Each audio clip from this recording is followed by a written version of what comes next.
আবারও পূর্ণ কর্মবিরতিতে ফিরতে চলেছেন রাজ্যের জুনিয়র ডাক্তাররা। সোমবার সুপ্রিম কোর্টের বেলা শেষে শেষ পর্যায়ের শুনানিতে যে বিষয়গুলো উঠেছে তারই পরিপ্রেক্ষিতে পশ্চিমবঙ্গ জুনিয়র ডাক্তার ফ্রন্ট সাংবাদিক সম্মেলন করে স্পষ্ট করলেন তারা নতুন করে পূর্ণ কর্মবিরতিতে ফিরছেন। তার কারণ হিসেবে জানিয়েছেন তাদের যে 5 দফা দাবি ছিল সেগুলো সম্পর্কে রাজ্য সরকারকে বারবার বলা সত্ত্বেও সেই সব দাবি পূরণ করতে ব্যর্থ তারা। এছাড়াও 2 দফায় মুখ্যমন্ত্রী ও মুখ্য সচিব প্রশাসনের সর্বোচ্চ আধিকারিকের সঙ্গে বৈঠক করার পর কিছু ডাইরেক্টিভ তারা পেয়েছিলেন এবং কিছু দাবি আদায় করতে পেরেছিলেন। তার মধ্যে কলকাতা পুলিশ কমিশনারের অপসারণ ও 2 স্বাস্থ্য অধিকর্তাকে তাদের পদ থেকে অপসারণ। কিন্তু মূল যে দাবি নিরাপত্তা এবং স্বাস্থ্য সচিবকে তার পদ থেকে সরিয়ে দিতে হবে সেটা হয়নি বলে অভিযোগ জুনিয়র ডাক্তারদের। কিন্তু রাজ্য সরকারকে কয়েক দফায় ইমেল করার পর তারা উত্তরটুকু দিতে পারল না, যা জুনিয়র ডাক্তারদের কাছে ভীষণই অপমানজনক বলে মনে হয়েছে। আবার তারা এটাও মনে করছেন এক্ষেত্রে প্রশাসনের কোনো সদিচ্ছা নেই, কারণ তারা আংশিক কাজে যোগ দিয়েছিলেন। আর সেখানে তারা কি দেখলেন? সাগর দত্ত মেডিকেল কলেজের জুনিয়র ডাক্তারদের প্রতি নিগ্রহ, যা অত্যন্ত লজ্জাজনক বলে মনে করছেন তারা। নিরাপত্তা একদম নেই। ঘটনার 52 দিন পেরিয়ে গেলেও এখনো সিসিটিভি, বাথরুম, ওয়েটিং রুম সহ বিভিন্ন বিষয়গুলো তৈরি করতে পারল না। এই জায়গায় প্রশাসন পুরোপুরি ব্যর্থ বলে দাবি তাদের।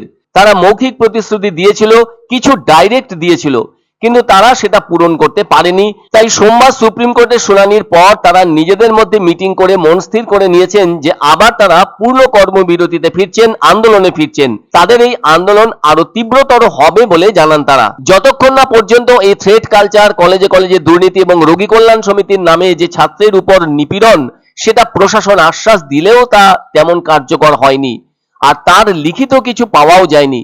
তাই সমস্ত বিষয় মাথায় রেখে আবারও 10 দফা দাবিকে সামনে তুলে ধরে কর্মবিরতিতে যাচ্ছেন রাজ্যের মেডিকেল কলেজগুলিতে বলে জানালেন তারা।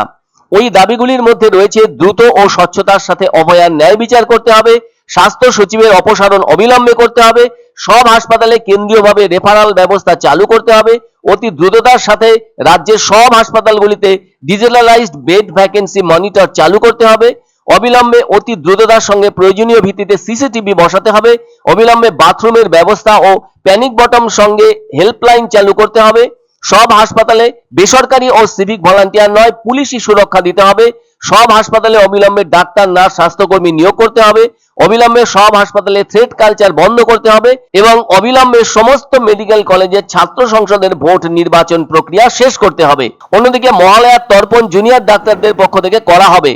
এদিকে অভয়ার ন্যায় বিচারের দাবিতে এবং আরজিকর হাসপাতালে অভয়ার স্মৃতিসৌধ বসানো হবে বুধবার বেলা 11টার মধ্যে।